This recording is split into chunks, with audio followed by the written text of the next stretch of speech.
Beautiful song, Chet Atkins, you just heard, along with Tommy Emmanuel, as we just lit up the Facebook Live and the streams for you. In the studio, Richard Hood, our guest and friend of Tommy Emmanuel. He's coming to Ruston. He'll be at the Dixie, dixiecenter.org, dixiecenter.org, where to get them.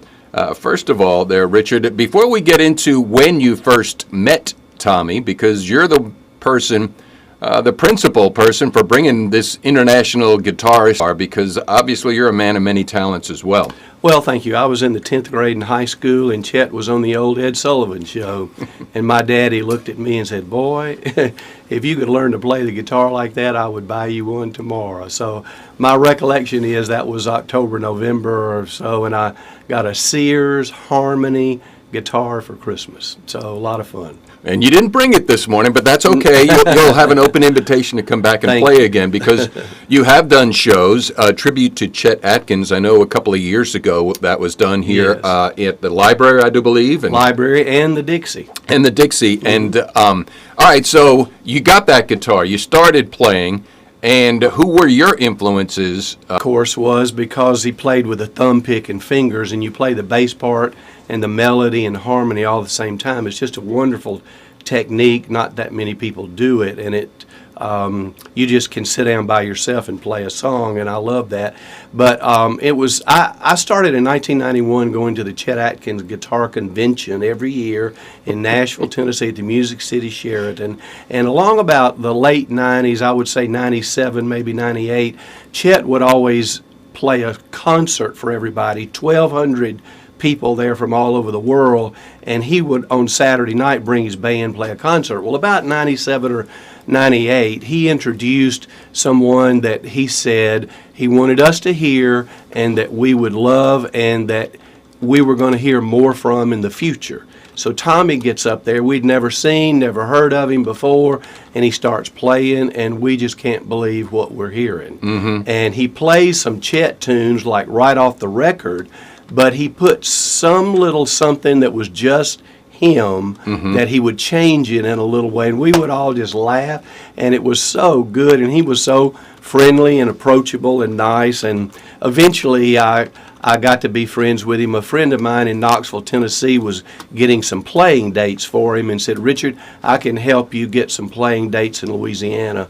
for Tommy if you want me to do that." So that's... You were introduced to him, so I would dare say he's a international phenomena, but only recently, if you want to go back just a couple of decades, the late 90s, correct? Yeah. And then it's all because Chet passed the spotlight to him. Yes.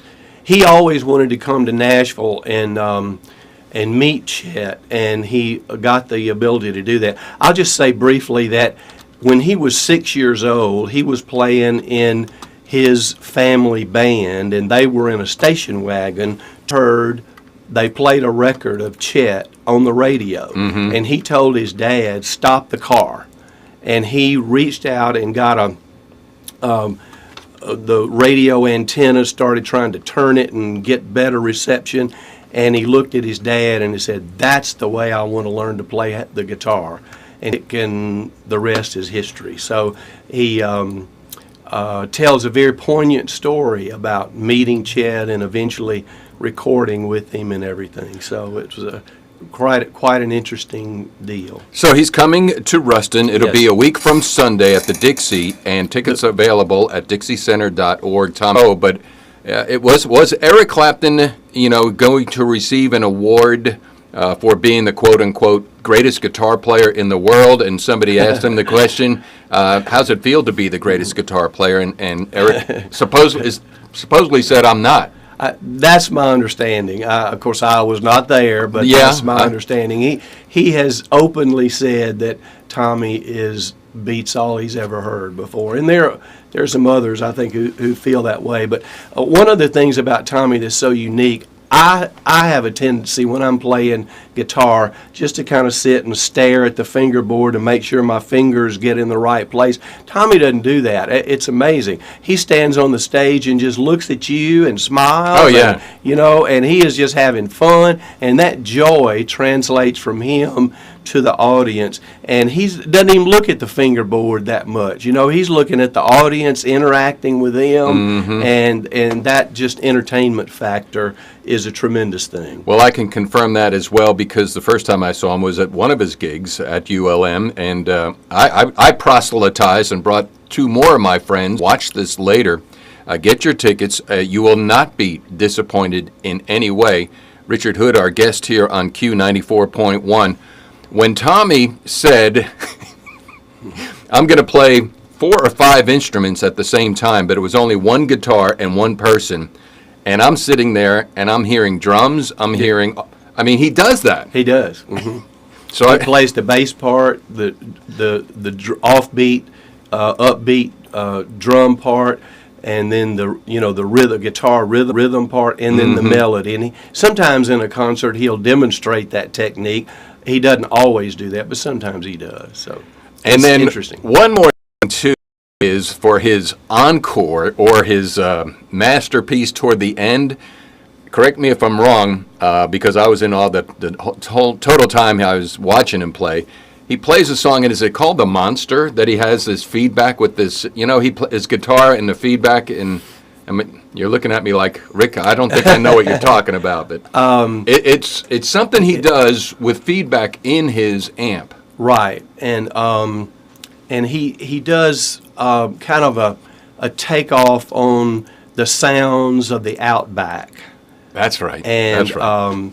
Again, he doesn't do that at every concert, but sometimes he does, and it's amazing. He uses the guitar as a percussion instrument in a way. Well, yeah, I'm flashing pictures up here, and you yes. can see, you almost feel sorry for this guy. As the picture's like, he needs to get a new guitar because no, it's all beat up. It is. But no, that's his guitar. I asked him about that one time, and he said, it's a tool. He looks at it like a power drill, and when it's worn out, he just gets another one, And so, but he uses it in a lot of different ways. And that's part of the entertainment aspect of it as well. All right. Richard Hood, our guest here on the Q, DixieCenter.org. Tickets are selling well. Still got a couple left. But, I mean, Yeah. you want to have it sold out for him. Well, we would love to. Most places that he goes to, he's playing Little Rock on Saturday, Ruston, Louisiana on Sunday, New Orleans on Monday night, and then later in the year, in March, I think he's going to be in Rome, Italy, Milan, Italy, Prague, Czechoslovakia, on and on and on. But I do want to take a moment, Rick, to thank you and Bill Brown here with the station, and also Judy and the board at the Dixie for all the help that they've done in getting him here. They've been tremendous. So I appreciate y'all and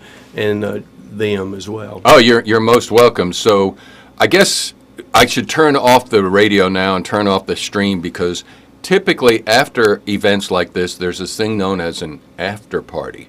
And you have a guitar. I would dare sit. You've got to play with him, right? So is there an after party that we can crash? No, don't tell. I don't know. No, I know. Yeah.